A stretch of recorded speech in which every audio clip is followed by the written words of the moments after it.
Yeah, it's definitely an honor. It's a big responsibility, but I've been loving it.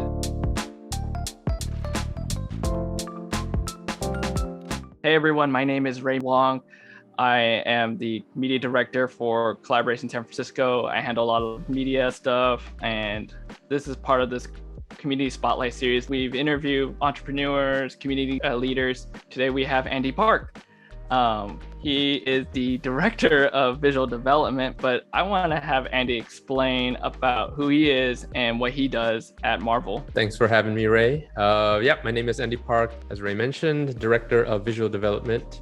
Our department is an in-house department within Marvel Studios that was formed in 2010 after the success of the very first films in Iron Man, Captain America, Thor, and leading up to the Avengers. That's when Kevin Feige approached Ryan Meinerding and Charlie Wen for the integral to those early films, knowing that there's going to be all these connected films in the future, especially starting with the Avengers.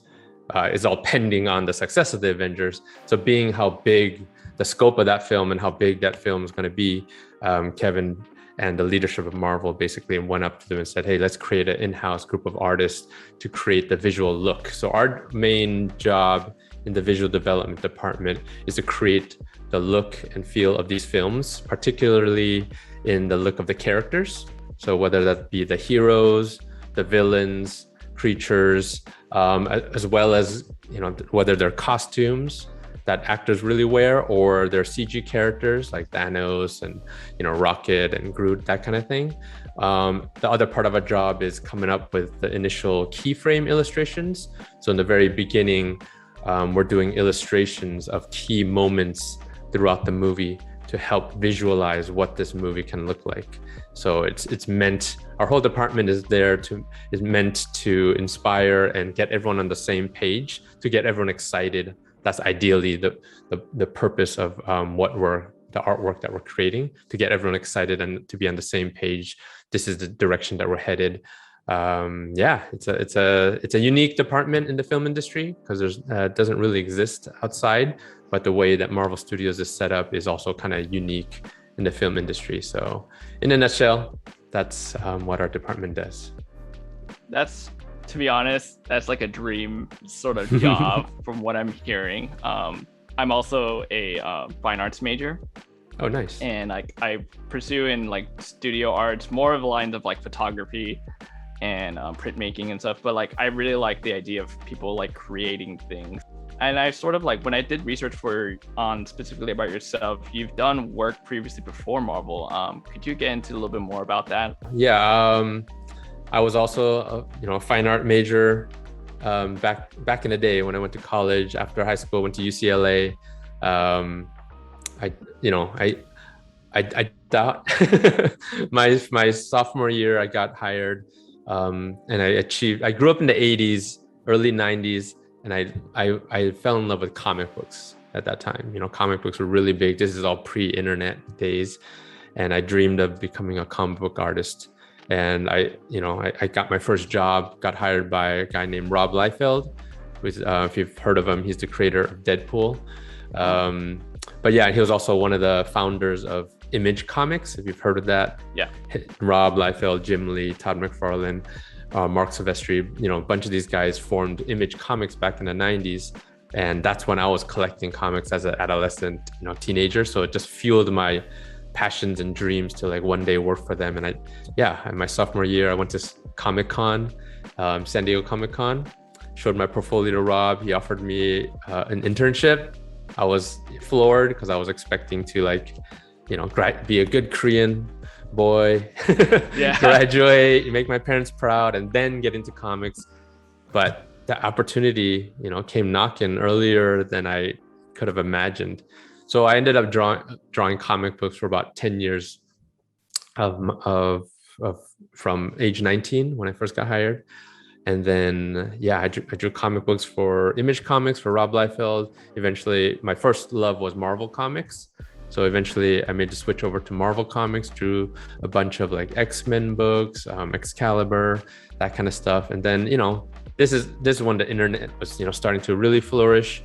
And then in between those years, I did go to art school because I wanted to, one, again, make my parents proud, get an actual art degree or just like college degree. But I also, more than that, I wanted to get a formal art education because up until that point, I was just a self-taught artist, right? So I wanted to learn the fundamentals of art, right? So I went to Art Center College of Design over in Pasadena. And then I was an illustration major. That's when every day I was doing figure drawing. I was learning color theory, composition. I was learning all the different traditional paint mediums.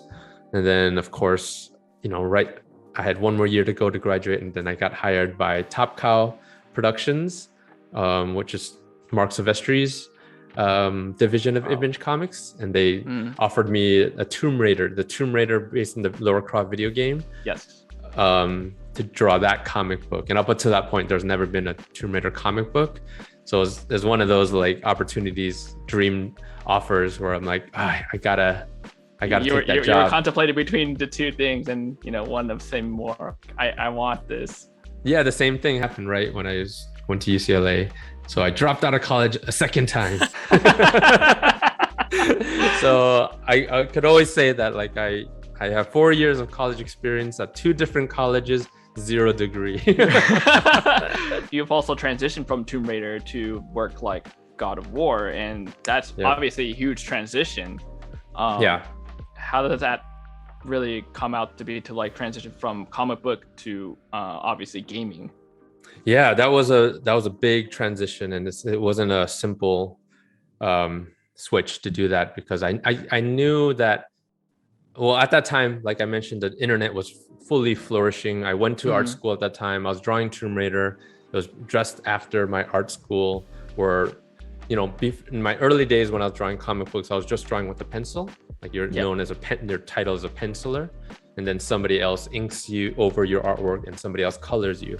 So once I went to school, I learned the full, all the foundations. I learned how to paint, color theory, all that stuff. So I just fell in love with doing the full art, right? From full paintings, full colors. And when I went back to Tomb Raider for the next 2-3 years, I was again a penciler. So I was just drawing with a pencil. Somebody else was inking and coloring me, which, they were great. Like Jonathan Sabal was my inker. JD Smith was my colorist. It was a dream team. But at the same time, just how I'm wired, I missed doing the full like artwork, full illustration. And then the internet was flourishing. So I started seeing artists online and a lot of digital artists where people were painting digitally using Photoshop at that time, something called Painter, Corel Painter. So I started seeing digital artwork that was like, it looked like traditional paintings. And then I saw this new thing called concept art. When I went to art school, there was no such thing as concept art, right? It wasn't a field yet. So I started seeing artists like Justin Sweet. And then that really kind of fueled my like desire to be like, wow, that's something I think I'd really like to do, like concept art where you're doing full illustrations, you're designing characters for video games. And then there's also film artists. So ultimately I was like, I would love to do film because I wasn't a gamer, even though I appreciated, the artistry of games. But I knew I needed to build a new portfolio. So because I couldn't just show my Tomb Raider comic book artwork and get a job in video games, I needed to show that I knew how to paint digitally, that I could do different styles than just my comic book style. So a lot of video games, starting to do more realism. Yeah. So I started building up a portfolio while I was doing X-Men stuff, while I was doing Tomb Raider on the side. After, at nights, I would start doing digital paintings. And I had to learn how to do digital like paintings on my own because I didn't learn that at school. So learning the tools, and there was no YouTube videos or there were no tutorials. So it was kind of hard. Internet was very, very new. Yeah, there was. You're very hard pressed to find any like tutorials at that time. So I'm so jealous of all the everyone nowadays. Everyone's back there, yeah.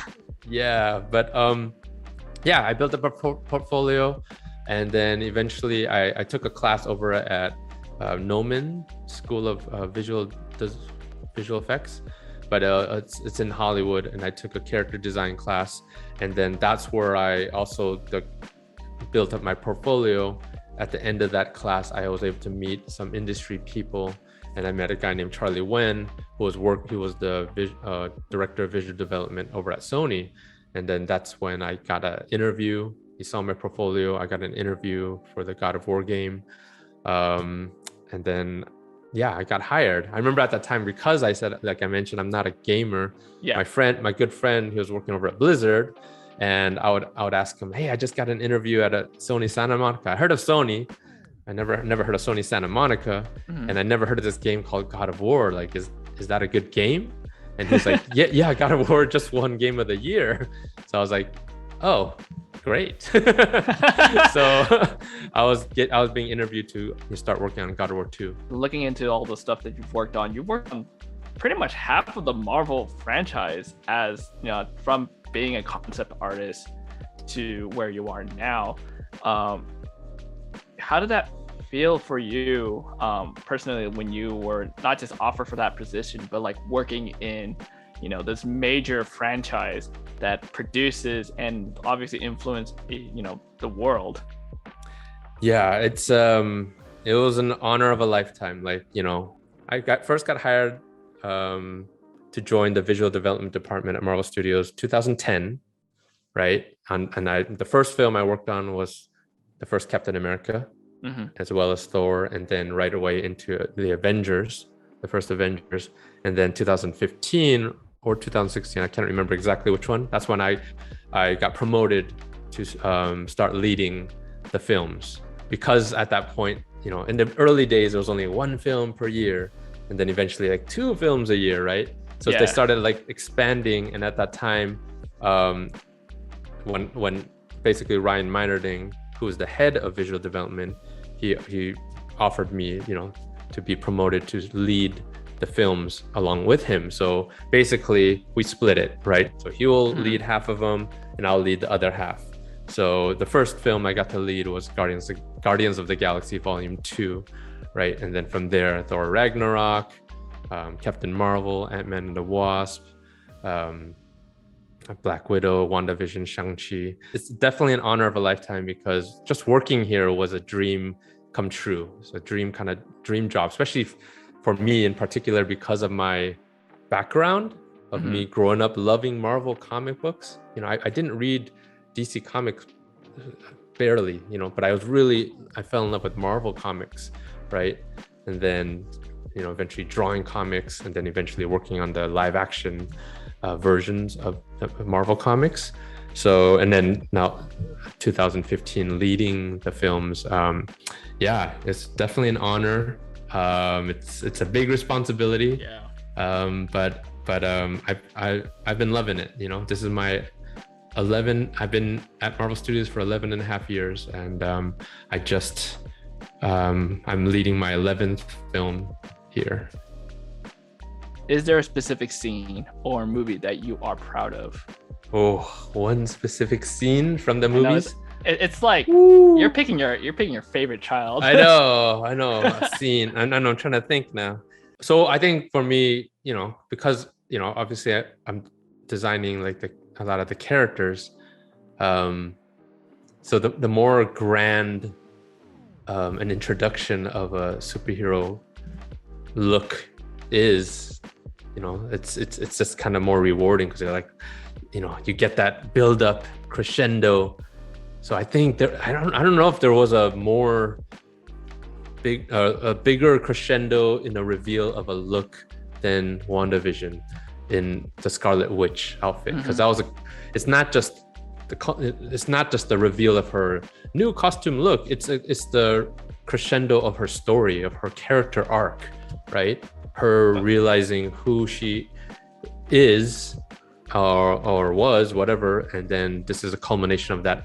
What was it, 9 episodes? Her whole story arc of WandaVision, and obviously even before that, with the build up with her introduction in Age of Ultron to like Infinity War with her and the Vision and his death and all that kind of stuff in Civil War. So and then the crescendo to her becoming the Scarlet Witch. Scarlet Witch. Yeah, and then she Yes. tricks Agatha with the runes, and then she takes on her new form with the crown fully realized, and it's got that kind of awe moment, like that ah, right? Yeah. Oh no, I'll admit that like when I saw the reveal for the when she becomes the Scarlet Witch, I'm like, oh man, this is going to like flips 180 all the whole thing in my opinion. And I'm like, wow. Yeah, no, that's really good too. Yeah, that's the scene. That's the scene that was like, that was fun to watch. Like, oh my gosh, there she is. That's like I've raised you. There she is. Wow, I'm her stylist. I'm a stylist. I did this. I made I that know. crown. Yeah. Oh man, like yeah, no, that's really cool to like, no, like yeah, there's that proud moment, that proud parent moment. Yeah, totally. How much research and time is dedicated to work on a Marvel film?